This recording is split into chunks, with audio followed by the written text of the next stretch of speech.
Efesios 1:3. Bendito sea el Dios y Padre de nuestro Señor Jesucristo, que nos bendijo con toda bendición espiritual en los lugares celestiales en Cristo, según nos escogió en Él, en Cristo, antes de la fundación del mundo, para que fuésemos santos y sin mancha delante de Él, en amor habiéndonos predestinado para ser adoptados hijos suyos por medio de Jesucristo, según el puro afecto de su voluntad. Aquí está la soberanía de Dios, según el puro afecto de su voluntad. Y aquí está la predestinación al principio del versículo 5. En el versículo 4 está la elección. Padre, te damos gracias por estos versículos preciosos. Los hemos visto muchas veces, pero aunque los vamos a ver otra vez, te pedimos, Dios, que nos ayudes a entender algo nuevo, algo que te glorifique en nuestras vidas, o que nos ayudes a recordar cosas que quizá habíamos olvidado. Oh Dios, ayúdanos a ser dóciles ante tu palabra, que seamos guiados por ella, no solamente en el entendimiento, sino también en la obediencia, para que tu nombre sea glorificado en nuestras vidas, en la vida de esta tu iglesia, y en la vida de todos los que están aquí, que aún no son salvos, para que lo sean. En el nombre de Jesús. Amén.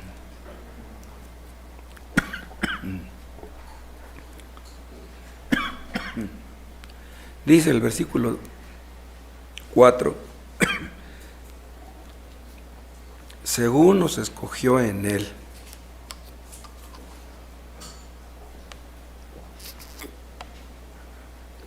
Estas palabras que nos hablan de que fuimos escogidos son palabras amadas por muchos, pero desgraciadamente son palabras odiadas también por muchos. Odian estas palabras los que entienden las implicaciones de ellas. ¿Por qué? O sea, ellos leen entre líneas y dicen, si Dios escogió a unos, entonces no escogió a otros.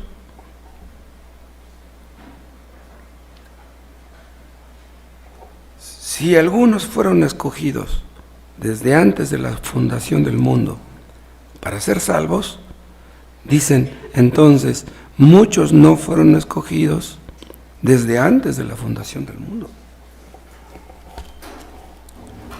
La predestinación tiene dos caras, dos aspectos. Una es la elección y otra es la reprobación.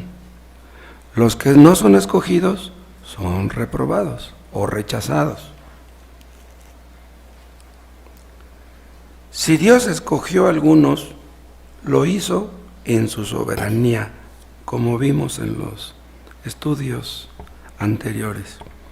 O sea, Dios escogió porque Él es soberano.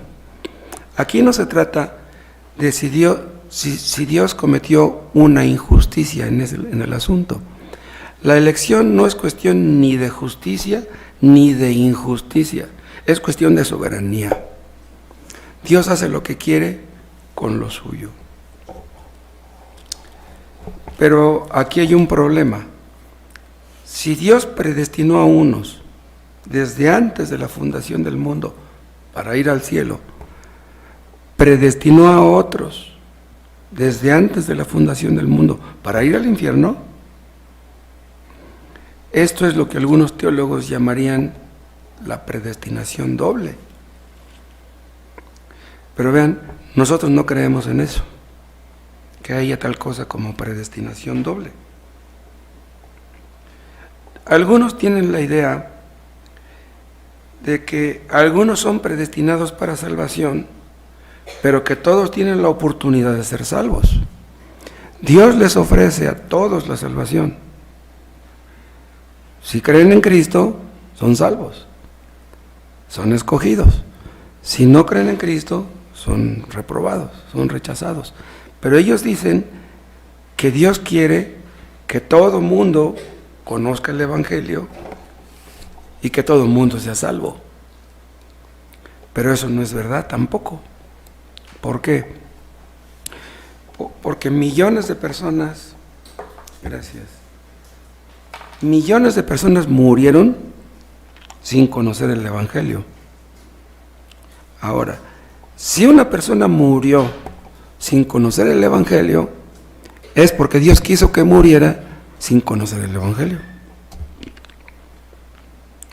Si Dios quiere que una persona sea salva, hará que alguien le hable del Evangelio y hará que crea en el Evangelio, hará que obedezca al Evangelio. Entonces, en los escogidos, Dios hace todo lo posible porque sean salvos. Pero escuchen, en los que son reprobados, en los que son rechazados, Dios no hace todo lo posible porque lo sean. ¿Me explico? Si Dios quiere que un lacandón sea salvo, un tarahumara, pero donde vive, por allá, bien lejos, no hay una iglesia, ¿cómo le va a hacer Dios para salvar a esa persona? Para que una persona sea salva tiene que escuchar el Evangelio. Una persona que no conoce el Evangelio no puede ser salva.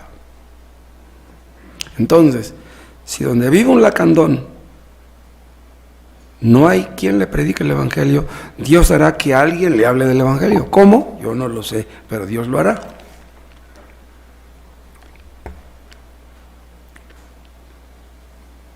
Está bien claro que millones de personas terminarán en el infierno, millones y millones.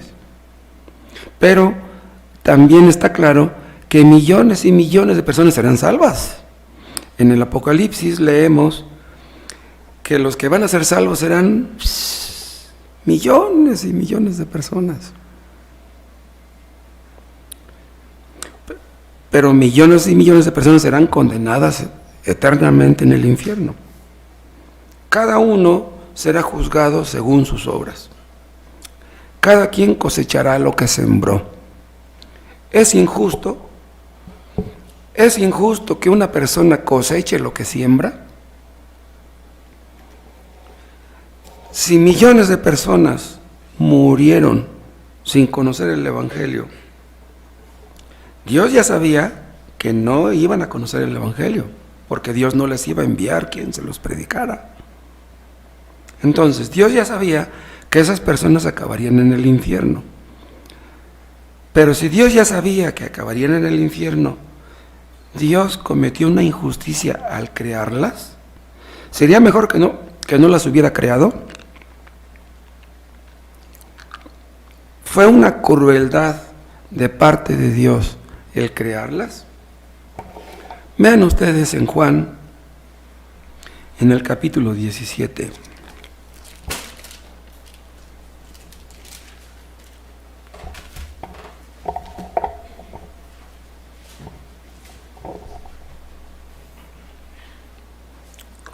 Aquí está hablando Cristo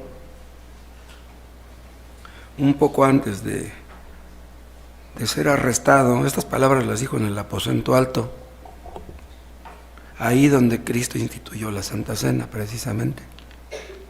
Juan 17:6.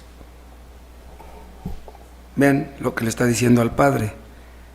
He manifestado tu nombre a los hombres que del mundo me diste. Tuyos eran y me los diste, y han guardado tu palabra. Aquí está hablando de los apóstoles, y está hablando de los del círculo íntimo que andaban con él, porque junto con Cristo no andaban solamente los apóstoles, andaban un grupo grandecito. Los que estaban más cerca de Jesús eran los apóstoles. Entonces, aquí donde dice, he manifestado tu nombre a los hombres que del mundo me diste, quiere decir que había unos que el Padre le dio a Cristo. Entonces, si unos le fueron dados a Cristo, quiere decir que otros no le fueron dados. Ahora, si le fueron dados a Cristo, ¿sería posible que se perdieran? Le fueron regalados, eran propiedad del Padre. Y el Padre hizo que creyeran en Cristo, porque dice, he manifestado tu nombre. ¿Qué quiere decir esto? Quiere decir, he manifestado que tú te llamas Jehová. No, no quiere decir eso. He manifestado tu nombre, quiere decir, les he manifestado tu poder. ¿Por qué? Porque cuando una persona es salva por el poder de Dios. Es el poder de Dios el que obra en nuestro corazón y hace que vayamos a Cristo, que creamos en Cristo. Dice, ninguno puede venir a mí si el Padre que me envió no le trajere. Venir a Cristo ahí en ese contexto habla de creer en Cristo. Venir a Cristo de manera salvadora. No es lo mismo venir al culto que venir a Cristo. Son dos cosas diferentes. Entonces, dice, les he manifestado tu poder, les he manifestado tu bondad, les he manifestado tu misericordia. Todas estas palabras son los atributos divinos, ¿sí? Que son como todo un prisma multicolor. Estos atributos le fueron revelados a los escogidos. En ellos se manifestó el poder de Dios. Dice, tuyos eran y me los diste y han guardado tu palabra. Entonces, todos los escogidos son escogidos porque el Padre se los da al Hijo, como un regalo. Ahora, dice, tuyos eran.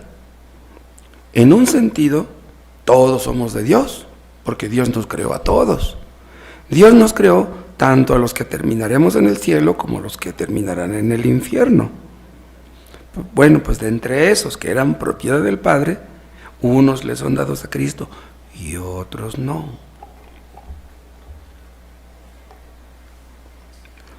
Comparen esto con Filipenses, capítulo 4.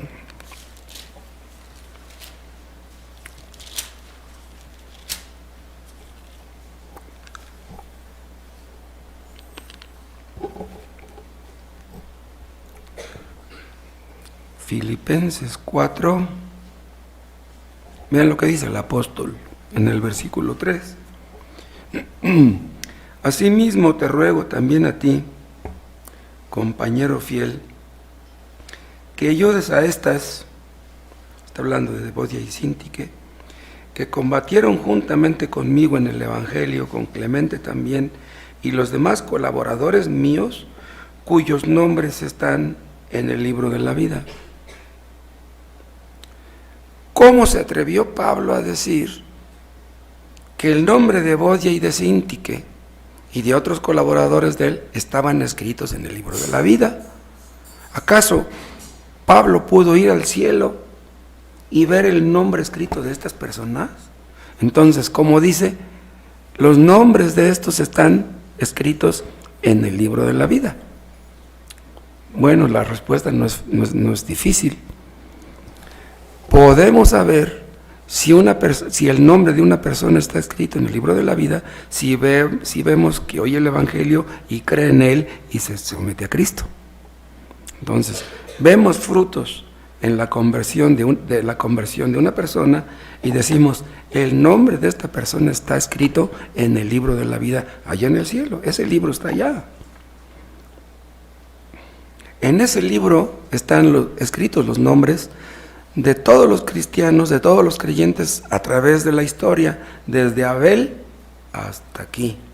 Y todos los que existirán, los creyentes verdaderos que pisarán este mundo.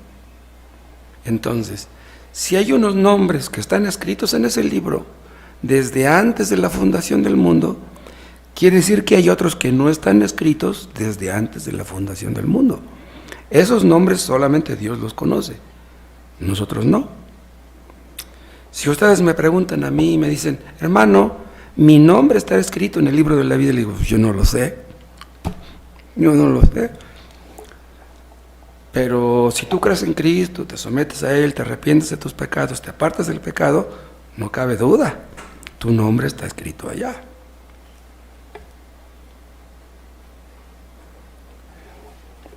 Estas palabras se las está diciendo Pablo a los creyentes de la iglesia de Filipos. Ahora, él los conocía, él veía sus frutos, Entonces Él no está culubrando, Él no está inventando, Él está diciendo lo que ve.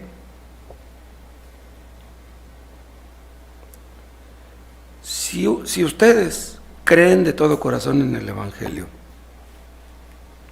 si ustedes se someten a Cristo, si ustedes se apartan del pecado, no les quepa ninguna duda, el nombre de ustedes está escrito allá. Pero una persona que no oye el Evangelio, ¿cómo puede ser salva? Es imposible, porque muchos tienen la idea de que Dios tendrá misericordia de los que nunca conocieron el Evangelio verdadero. Vean, en tiempos de Cristo, yo me atrevo a pensar que en tiempos de Cristo, o sea, hace 2000 años, ya había gente en América, ¿sí? Ya había gente en Estados Unidos, en México, en Centroamérica, que Cristóbal Colón vino hasta el siglo XV, bueno, eso es otra cosa. Pero yo creo que ya había aquí muchas personas viviendo. Ellos no conocieron el Evangelio. Entonces, ¿qué va a hacer de esas personas? ¿Dios los va a perdonar a la mera hora porque no conocieron el Evangelio? No, eso no es así. Dios va a juzgar a esas personas. Pero, ¿en base a qué los va a juzgar si no conocieron el Evangelio? Es lo que dice Romanos 2. Los va a juzgar conforme a su conciencia. Los mayas y los aztecas que vivían en México no tuvieron la Biblia, no conocieron el Evangelio, pero tenían una conciencia. Todo el mundo tiene una conciencia. Y Dios juzgará a esas personas conforme a su conciencia. ¿Habrá una persona que se apegue estrictamente a lo que su conciencia le dice? No hay nadie. No hay nadie en este mundo que se apegue estrictamente a lo que su conciencia le dicta. Así como no hay nadie que se apegue 100% a lo que está escrito en la palabra, tampoco hay alguien que se apegue 100% a lo que le dicta su conciencia. Por ejemplo, a un padre le da coraje que su hijo le desobedezca. Yo no creo que haya un padre que no le moleste que su hijo le desobedezca. Cuando un padre se molesta, se enoja porque su hijo le desobedece, él tiene que entender que cuando él hace algo incorrecto, Dios se molesta con él, ¿sí? O sea, su conciencia le dice: ¿con qué cara le pido yo a mi hijo que me obedezca si yo le desobedezco a Dios? O sea, mi misma conciencia me dice: mi hijo es desobediente, pero yo lo soy también. ¿Cómo le pido a mi hijo que me obedezca si yo soy un mal padre? Eso no quita que debemos exigir a nuestros hijos que nos obedezcan, porque aunque nosotros seamos desobedientes, nuestro deber es pedirles a nuestros hijos que nos obedezcan. ¿Con qué cara me pides, papá, que yo te obedezca si tú eres un mal padre? Tú cometes muchos errores. Entonces te justificas en mis errores para cometer los tuyos. Estás equivocado, hijo. Por contestarme de esa manera, te iba a dar 2 nalgadas, pues te voy a dar 3. No hay ninguna base bíblica para creer que Dios tendrá misericordia de los que no conocieron el Evangelio. No hay ninguna. Vean Josué, en el capítulo 11.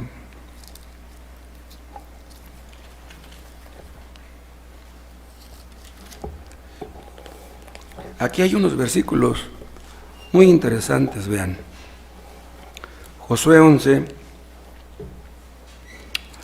Esto ocurrió después de que los israelitas entraron en la tierra prometida. Acuérdense ustedes que al llegar a la tierra prometida encontraron mucha oposición.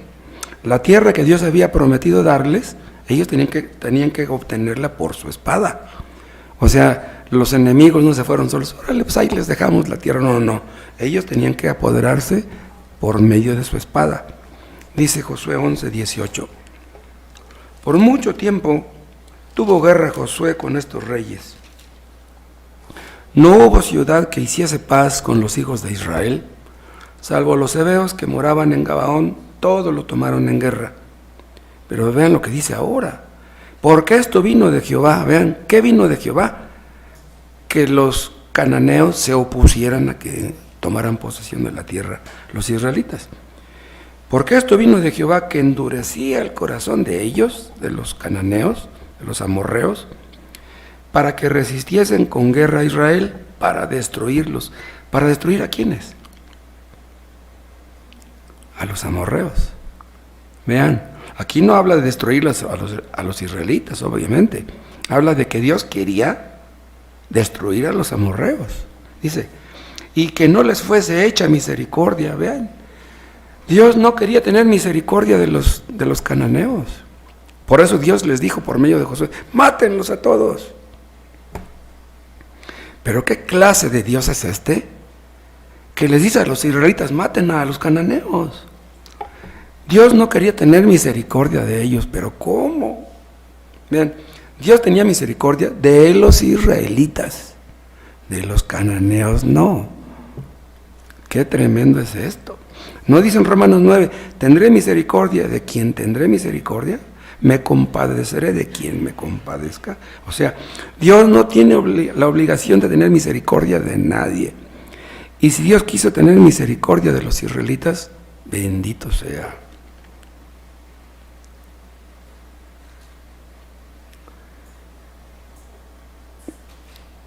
Dios quería destruir a los cananeos, pero ¿por qué no les dijo a los israelitas, vayan y evangelícenlos? Ellos no conocen las leyes de Dios, no conocen los 10 mandamientos. Vayan, enséñenles y díganles que se porten bien, porque si no, cuello. Pero no dicen, mátenlos y no tengan misericordia de ellos. Ahora vean, aquellos cananeos eran crueles, eran inmorales, quemaban a sus hijos, eran idólatras, quemaban a sus hijos para tener buenas cosechas. ¡Wow! Merecían la muerte. No mandó Dios matar a gente buena, no, Dios mandó matar a gente malvada. Ahora, si Dios no quiso tener misericordia de estos cananeos, no quiso tenerla desde la eternidad. ¿Sí? O sea, no fue algo que se le ocurrió en ese momento, no. Nosotros estamos hablando, nosotros creemos en un Dios eterno. No creemos en un Dios que decide hoy una cosa y mañana otra y mañana otra, un Dios que va aprendiendo, no. El Dios en que creemos es un Dios eterno. Y todo lo que Él decidió en el tiempo, lo decidió en la eternidad. Hubo un tsunami en el 2001 creo, en Indonesia.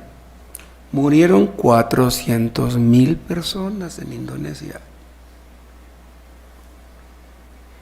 El mar se le salió de control a Dios. Hubo un sismo y el sismo provocó el tsunami.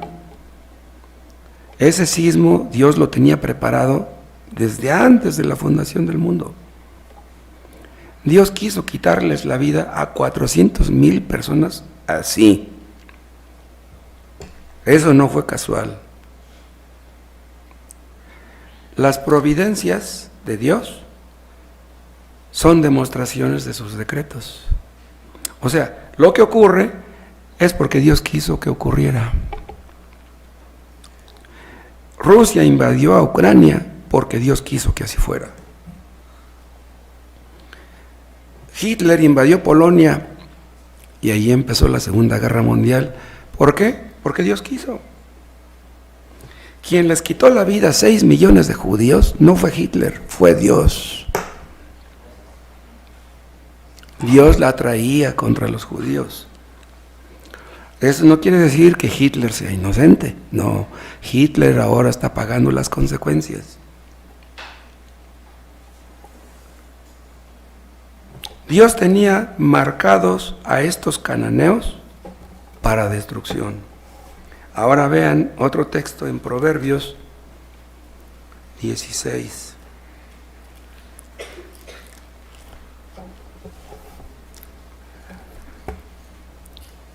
Vamos a leer un texto que es para ponernos los pelos de punta. Vean Proverbios 16:4. Todas las cosas ha hecho Jehová. Vean, casi todo el mundo estará de acuerdo con esto. Todas las cosas ha hecho Jehová. Pero luego dice, para sí mismo. Aquí ya no están de acuerdo todos.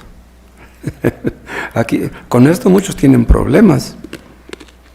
O sea, todas las cosas que Él ha hecho, las ha hecho para Él, para su gloria, para manifestar su poder, su gloria, su ira, su misericordia, su bondad, etc. Dios nos creó, escuchen, no para que fuéramos felices. No nos creó para eso. Porque si Dios nos hubiera creado para que fuéramos felices, hubiera fracasado. No nos creó para eso. Nos creó para que le obedeciéramos. Si lo obedeces, acabas bien. Si no lo obedeces, acabas mal. Ahora, sigan leyendo. Todas las cosas ha hecho Jehová para sí mismo, dice, y aún al impío para el día malo. ¿Quién es el impío? El pecador. Dios hizo al pecador para el día malo. ¿Cuál es el día malo? El día de la ira. El día en que la ira de Dios será descargada sobre todos los impíos, o sea, los pecadores no arrepentidos. Dios hizo al impío para el día malo, o podríamos traducirlo, Dios hizo al impío para el infierno. ¡Wow! Díganme si no es este versículo para ponernos los pelos de punta.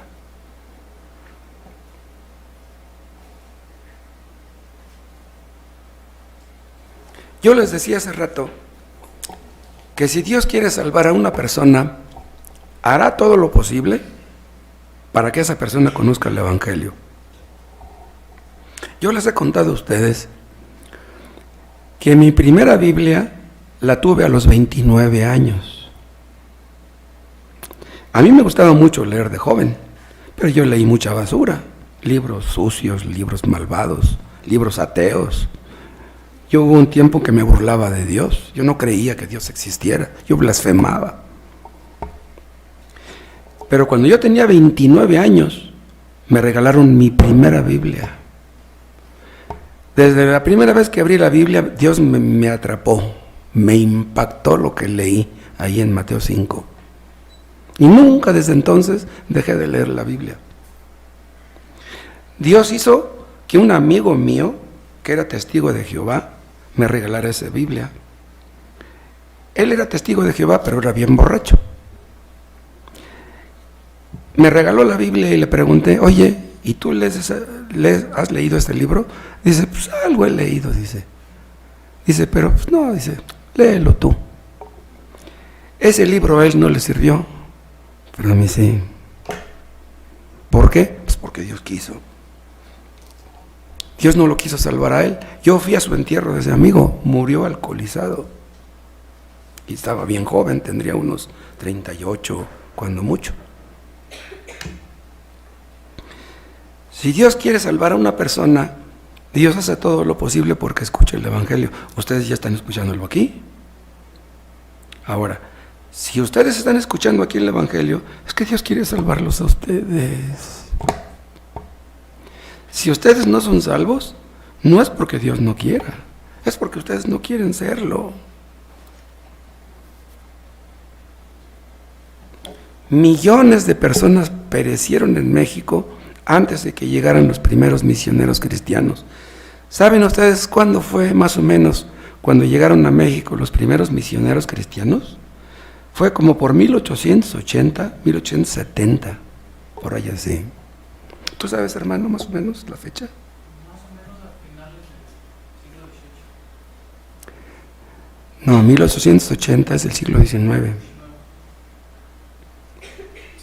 Entonces todos los que vivieron desde los inicios de la civilización en América, antes de que llegaran los españoles, ¿qué fue de ellos? ¿Por qué Dios no trajo la verdad antes? Si Dios no les dio su gracia en el tiempo a los incas, a los argentinos aquellos, a los brasileños, a los mexicas, si Dios no les dio su gracia en el tiempo, es que no quiso darles su gracia desde la eternidad. ¡Wow! Déjenme leerles lo que dice la Confesión Bautista de Fe de 1689, capítulo 3, párrafo 1. Vean, cada palabra pesa 1 tonelada. Vean lo que dice. Dios, desde la eternidad, por el consejo sabio y santo de su propia voluntad, preordenó libre e inmutablemente todo lo que sucede. Vean, todo lo que sucede en este mundo sucede porque Dios quiso que sucediera. Los profetas hablaban y decían, van a venir los asirios, van a venir los babilonios, van a venir los caldeos, y los van a matar, y los van a... Y todo lo que los profetas decían, todo sucedía. ¿Por qué? Porque Dios hacía que sucediera. Nada de lo que ocurre en este mundo es casual, nada. Todo lo que acontece, acontece porque Dios así lo quiso. Entonces, si un hombre nace, vive y muere, crece y muere sin conocer el Evangelio, es porque Dios quiso que no lo conociera. Ven ustedes el caso de Faraón. En Romanos 9 dice, para esto mismo te he levantado, para mostrar en ti mi poder y para que mi nombre sea anunciado por toda la tierra. ¿Quién puso a Faraón en el trono? Fue Dios. Pero él no creería eso. A lo mejor al Faraón lo puso su papá, yo no sé, o a lo mejor hubo elecciones democráticas, a lo mejor había un INE en aquel tiempo, yo no lo sé. Pero dice Dios que quien puso a Faraón en el trono fue él. Faraón vio muchos milagros. Pocas personas a través de la historia han visto tantos milagros como vio Faraón. ¿Le sirvieron de algo? Dice Dios, yo endureceré su corazón para que no deje ir a mi pueblo. ¿Por qué Faraón no dejó ir a su pueblo, al pueblo de Dios? Porque Dios endureció su corazón. ¿Cómo es posible que vio milagro tras milagro tras milagro y se endureció en lugar de ablandarse? Pero qué necio era Faraón.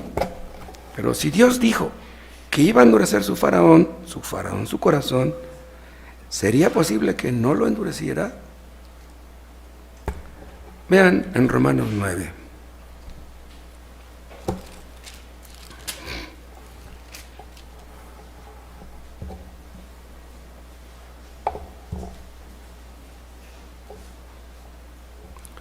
Romanos 9, 17, porque la Escritura dice a Faraón, en Éxodo 9, para esto mismo te he levantado, para mostrar en ti mi poder y para que mi nombre sea anunciado por toda la tierra.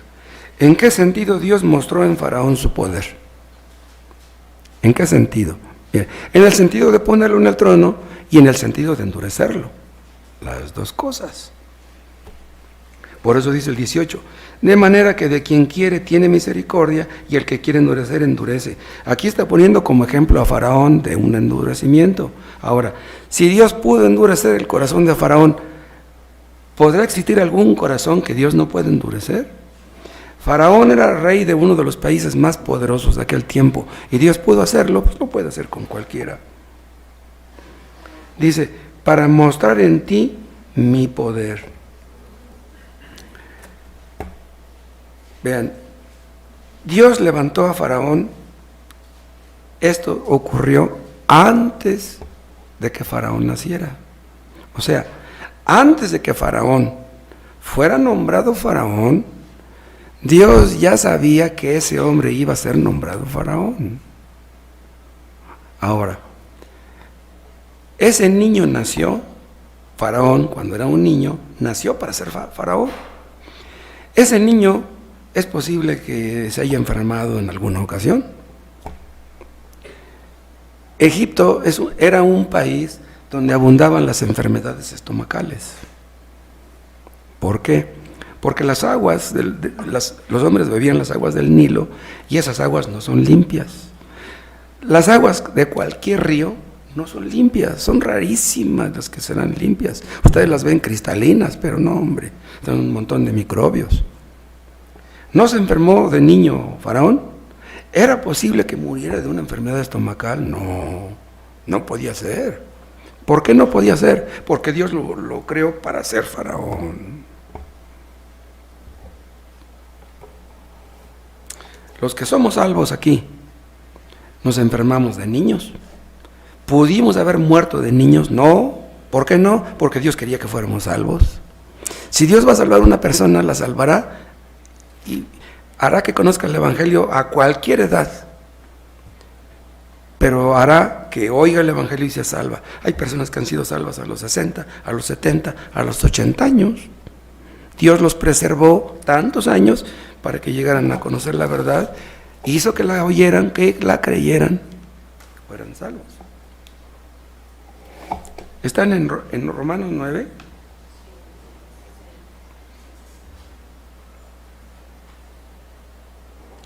Dice el 17. Porque la Escritura dice a Faraón: para esto mismo te he levantado, para mostrar en ti mi poder y para que mi nombre sea anunciado por toda la tierra. Vean, este Faraón, Dios lo hizo muy famoso, pero dice aquí que Dios lo levantó no para que él fuera el famoso, lo levantó para que el famoso fuera Dios, porque dice, para que mi nombre sea anunciado por toda la tierra, dice, no el tuyo. Aquí ni está el nombre del Faraón, no está el nombre, porque Faraón no es un nombre, es un título.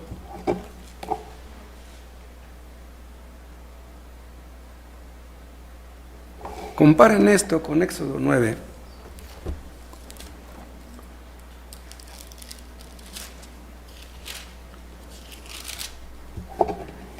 Éxodo 9,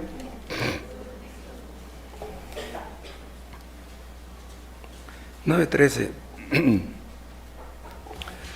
Entonces Jehová dijo a Moisés: levántate de mañana y ponte delante de Faraón y dile: Jehová, el Dios de los hebreos, dice así: deja ir a mi pueblo para que me sirva, porque yo enviaré esta vez todas mis plagas a tu corazón, sobre tus siervos y sobre tu pueblo, para que entiendas que no hay otro como yo en toda la tierra.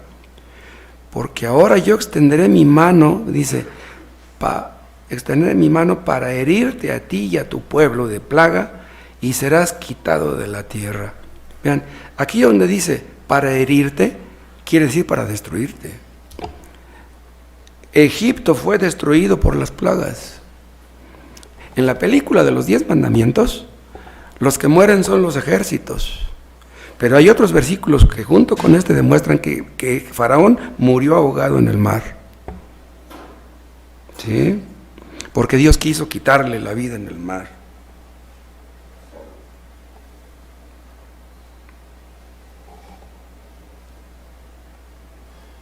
Vean en Éxodo capítulo 4.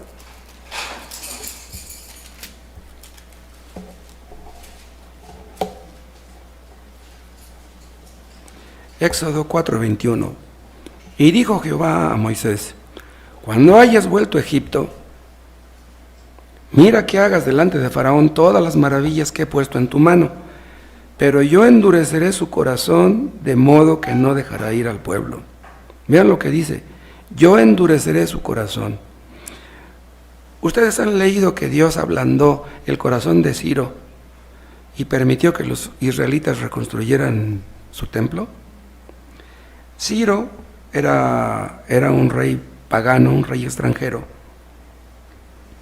pero Dios obró en su corazón y ablandó sus leyes y permitió que los israelitas vivieran en su tierra y vivieran en paz.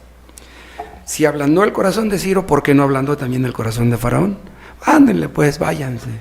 No, el corazón de Faraón se endureció y Dios endureció su corazón. No hay contradicción.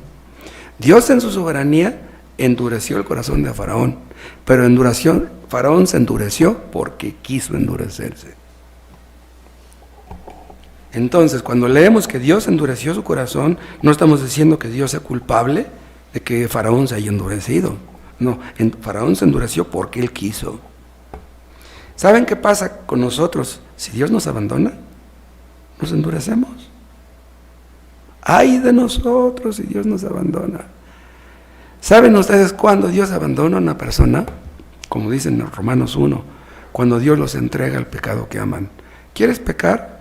¿No quieres obedecerme? Ok, que se haga tu voluntad. ¿No quieres hacer mi voluntad? Que se haga la tuya. ¿Quieres vivir en pecado? Te entrego a ese pecado. Órale, haz lo que gustes. Ay de nosotros cuando Dios nos abandona a nuestro pecado. Cuando Dios dice, no dejará ir a mi pueblo, Dios no estaba especulando. Ay, a lo mejor no los deja ir. No. Dios se encargó de que no los dejara ir. Entonces, este endurecimiento fue decretado por Dios desde antes que naciera Faraón. Lo mismo que pasó con Esaú. Antes de que hubieran hecho bien o mal a Jacob y Esaú, Dios amó a Jacob y aborreció a Esaú, desde antes que nacieran. ¿Se acuerdan ustedes que Moisés mató a un egipcio? E inmediatamente después se fue a Madián en el desierto. En la película de los 10 mandamientos, cuando Moisés mata al egipcio, lo agarran a Moisés. Y Faraón, más bien el hijo del faraón, Jules Brainer, el peloncito, lo manda al desierto. No lo quiere matar, dice, órale, vete por el desierto, porque él pensaba que en el desierto se iba a morir de sed. Pero cuál va siendo su sorpresa, que llegó a un lugar y encontró agua y ahí sobrevivió y etcétera. Pero el que mandó al desierto a Moisés no fue Faraón, fue Dios. Y en esos 40 años que Moisés estuvo en la casa de Jetro y que se casó con Séfora, y después Dios lo llamó a regresar a Egipto para sacar a su pueblo de la esclavitud, en ese tiempo, en esos 40 años, el faraón endureció sus leyes. No les den paja, pídenles la misma cantidad de ladrillo, pero no les den paja. De esa manera, el faraón llenó el colmo de sus pecados, llenó la copa de sus pecados. Entonces, llegó al colmo de sus pecados Faraón, entonces dice, ahora te voy a destruir. Dios tuvo paciencia con Faraón todos esos 40 años. Se endureció y Dios le quitó la vida y a sus ejércitos. Y el país quedó destruido. Y en esos 400 años que los israelitas estuvieron esclavizados en Egipto, los amorreos llenaron la copa de su maldad. Por eso ya después regresaron los israelitas y Dios les dijo que los mataran a todos. Durante 400 años Dios tuvo paciencia con los amorreos. Debiendo haberlos destruido desde antes, tuvo paciencia con ellos 400 años. Es increíble. Vean Génesis 15.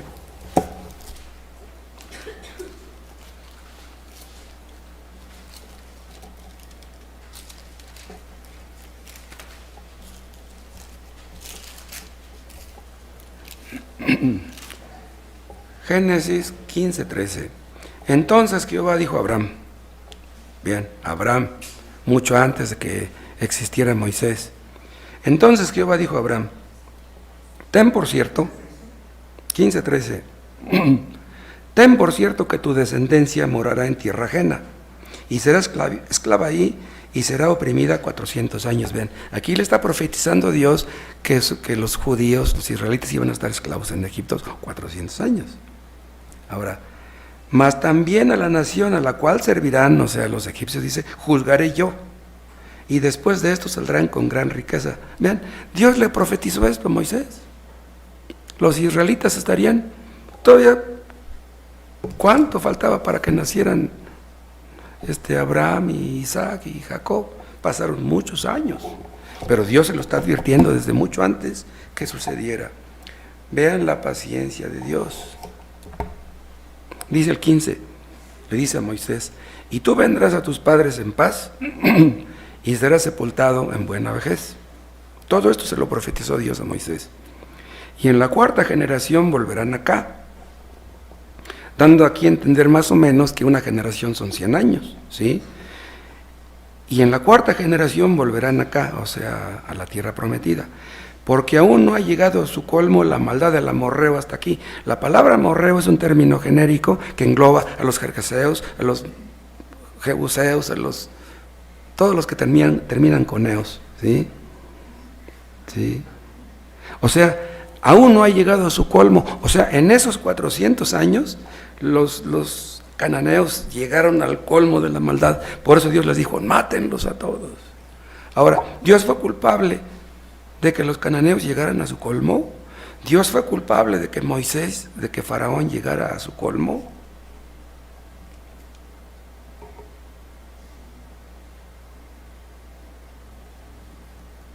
Hay personas que pecan y pecan y pecan y llegan a los 50 años, llegan a los 60 y Dios no los castiga. Ahí andan haciendo sus maldades. Hay hombres drogadictos que tienen 50 años, 60, todavía andan fumando marihuana. En cambio, hay muchachos que andan robando y en un asalto los mata la policía. Muchachos de 20 años, de 22. ¿Por qué unos llegan a una edad avanzada y otros mueren jóvenes? Porque Dios quiere. Pero ven ustedes la paciencia de Dios. Ay de nosotros si Dios nos fuera a quitar la vida en el momento que pecamos. Dios tuvo mucha paciencia con Faraón. Dios tuvo mucha paciencia con los amorreos. Dios cometió una injusticia al endurecer a Faraón. Vuelvan a Romanos 9.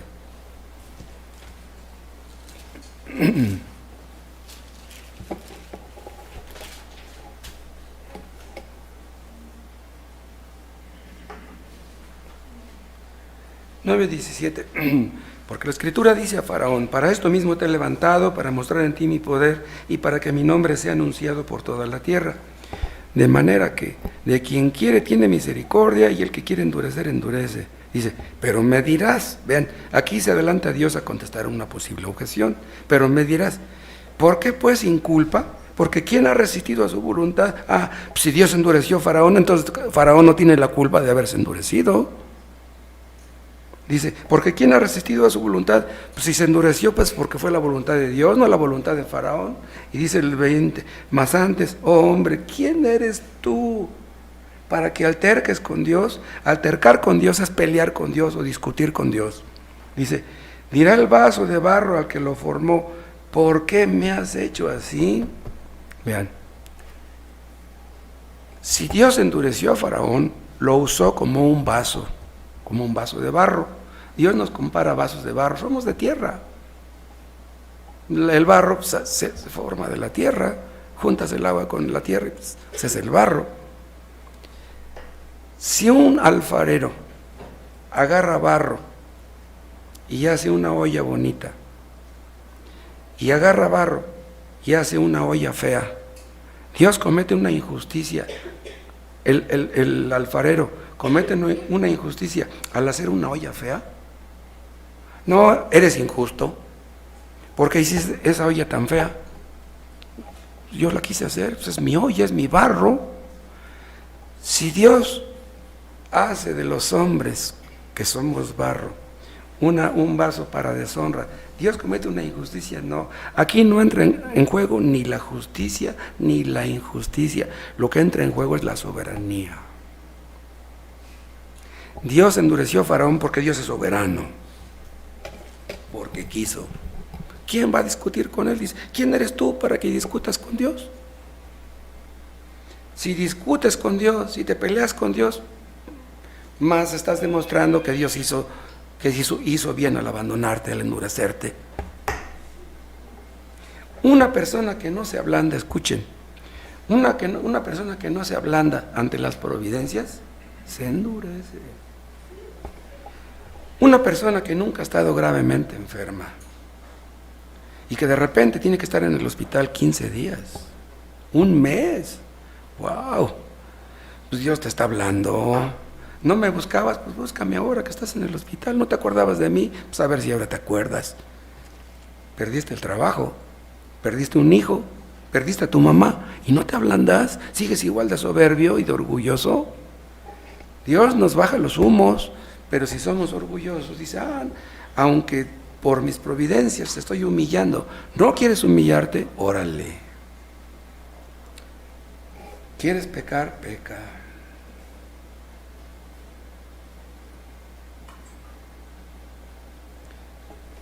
Dios, como soberano que es, escuchen, nos creó como agentes responsables. Dios creó a Adán y a Eva como agentes responsables. Dios no creó a Adán y a Eva como títeres. Vean, los seres humanos no somos títeres, ni tampoco somos robots. Supongamos que ustedes pudieran fabricar un robot. Digamos, hay robots que lavan trastes, ¿no? Bueno, vamos a suponer que ustedes tienen un robot que lava trastes, pero un día se descompone el robot y ya no puede lavar los trastes. ¿Van a agarrar a patadas al robot? Pues es un robot, se descompuso, pues es que no lo hiciste bien, o sea, no lo programaste bien, algo te falló. La culpa no es del robot. Dios no nos hizo robots. Dios nos hizo responsables de nuestros actos. Y cuando nosotros pecamos, nosotros somos los culpables, no Dios. Dios no es el culpable de que se haya endurecido Faraón. El culpable fue Faraón. Él se endureció porque quiso. Faraón no pecó en contra de la voluntad de Dios. Faraón pecó porque quiso pecar. Vean otra vez en Romanos 9 y vean el 20. Mas antes, oh hombre, ¿quién eres tú para que alterques con Dios? Dirá el vaso de barro, eso es lo que somos, al que lo deformó, ¿por qué me has hecho así? Vean esta frasecita, ¿por qué me has hecho así? Vamos a suponer que hay un hombre que lee la Biblia, que escucha predicaciones, pero que no puede dejar su pecado. Y peca y dice, ¿qué me pasa? Yo no quiero pecar, ¿por qué ando en el pecado? Y sigue leyendo, pero sigue pecando y pecando y pecando. Y llega un momento en que le dice a Dios, Dios, ¿por qué me hiciste así? ¿Qué le va a contestar Dios? Mira, yo no te hice así. Yo no te hice pecador. Tú pecas porque quieres. No, yo no quiero pecar, yo no sé por qué peco, no sé qué me pasa. Yo no quería pecar, pero no sé qué pasó. No, tú pecaste porque querías. Dios nunca es culpable del pecado de nadie, ni cómplice tampoco.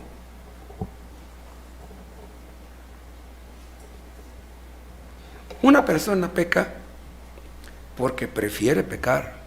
Él tiene diferentes opciones, pero decide pecar. Ahora, si tú decides pecar, ¿Dios es injusto porque te deja pecar? No, el injusto eres tú porque pecas.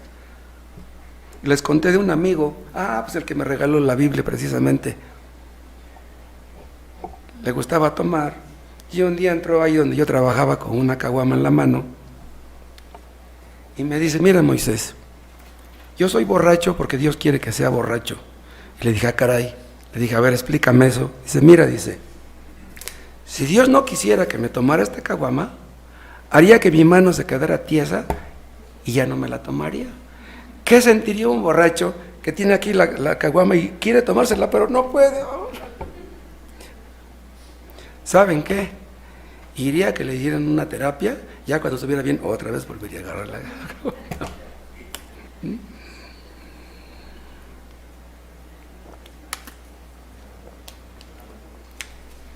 Imagínense que un borracho le dijera a Dios, oye Dios, aquí tengo una caguama, mira.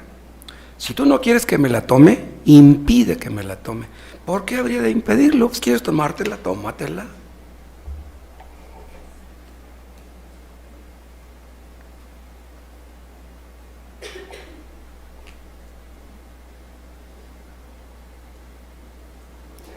Una persona podría pensar, yo creo que Dios existe, yo creo que habrá un juicio, yo creo que hay un cielo, yo creo que hay un infierno. ¿Por qué tengo tan duro el corazón? Si yo creo que Dios existe, entonces ¿por qué tengo tan duro el corazón? ¿Qué le responderemos a esa persona? Dios no tiene la culpa, ¿eh? Si tú no puedes arrepentirte, el problema no está en Dios, el problema está en ti. ¿Saben ustedes por qué una persona no puede arrepentirse? Porque ha pecado tanto que ya se acostumbró y ama el pecado. Entonces amas el pecado porque Dios te lo va a quitar si lo amas.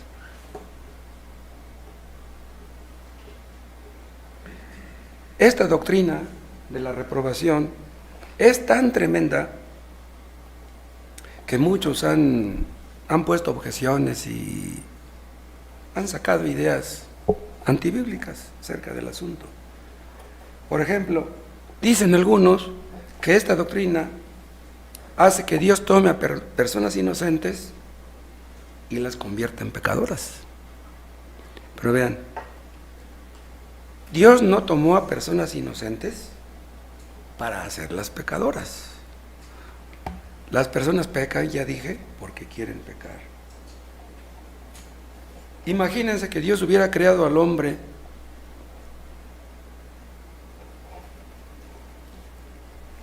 para luego hacerlo pecador y luego gozarse en destruirlo. Un Dios así sería un Dios cruel. Imagínense que Dios estuviera ahí cerca del infierno diciendo, qué bueno que están ahí achicharrándose. Yo los hice buenos, pero yo los hice buenos para destruirlos y pues ni modo, les tocó mala suerte.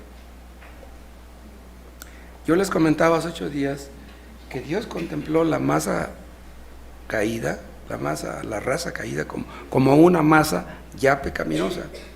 De entre una raza caída, de la misma masa pecaminosa, Dios decidió salvar a unos y reprobar a otros, escoger a unos y abandonar al resto para sufrir las consecuencias de sus pecados. Pero Dios no es culpable del pecado de nadie. En unos muestra su gracia, en otros muestra su justicia. Si vamos al cielo es porque no lo merecemos, y los que van al infierno porque lo merecen. El hecho de que Dios sea misericordioso no quiere decir que Dios no sea justo. La misericordia y la justicia no se oponen. Dios nunca es injusto. Si una persona prefiere pecar, si una persona no quiere dejar su pecado, va a decir que Dios es injusto porque Dios lo deja andar en su pecado. ¿Dios es injusto? Hay otros que dicen que esta doctrina de la reprobación está en contra de la bondad de Dios, pero no es así. Acuérdense ustedes que Dios hace salir su sol sobre justos e injustos. Dios hace llover sobre buenos y malos. Dios hace salir su sol sobre los cristianos y sobre los no cristianos. Existen inconversos que tienen muchas bendiciones. Hay inconversos que tienen muchísimo dinero. Y hay cristianos que son muy pobres. Muchas veces Dios bendice con mucho dinero a los inconversos. ¿Pero de qué sirve? El hecho de que un inconverso tenga bendiciones materiales no hablan del corazón de nadie. Imagínense que un millonario, imagínense que un día de estos Benjamín Salinas Pliego despertara en la mañana y dijera, bueno, ¿por qué tengo tantos millones de pesos yo? No soy bueno, he cometido muchos errores. ¿Qué bien he hecho yo para merecer tantas bendiciones que tengo? La verdad es que no lo merezco. Dios mío, no merezco tener tanto dinero. Perdóname, te he ofendido. ¿Ustedes creen eso?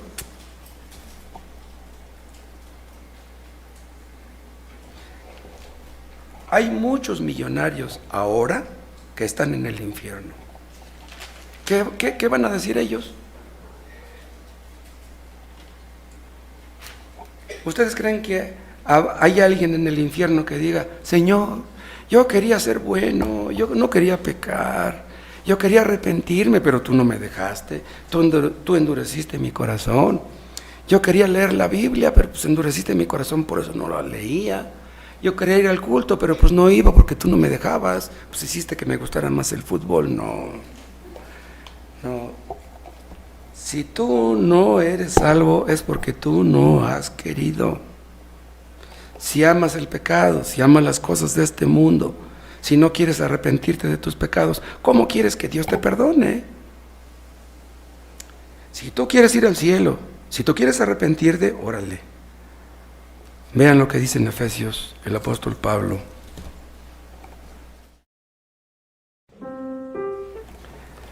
Vean Efesios 1.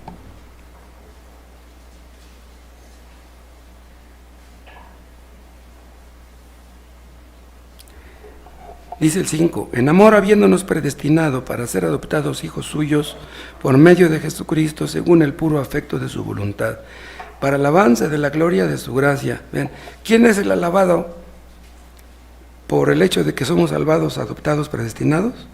Esa es la gracia de Dios, o sea, algo que no merecemos. La gracia habla de algo que no merecemos. Dice, para alabanza de la gloria de su gracia, con la cual nos hizo aceptos en el amado es Cristo. Dice, en quien tenemos redención por su sangre, el perdón de pecados, dice, según las riquezas de su gracia. Vean, deténganse un momentito en esta frase. Según las riquezas de su gracia. Dios ha perdonado los pecados de millones de personas a través de la historia. ¿Por qué? Porque Dios es rico en gracia. Cuando una persona es salva, se manifiesta la gracia de Dios, el favor inmerecido y el poder, porque la palabra gracia significa ambas cosas. Entonces, si una persona es salva, porque Dios es rico en gracia, ¿se le acaba la gracia porque le ha dado su gracia a millones? No. Dios es tan rico en gracia que millones y millones han sido salvos y Él sigue siendo rico en gracia. En otras palabras, si muchos hemos sido salvos, ¿por qué tú no? Si Dios ha tenido misericordia de tantos, ¿por qué de ti no?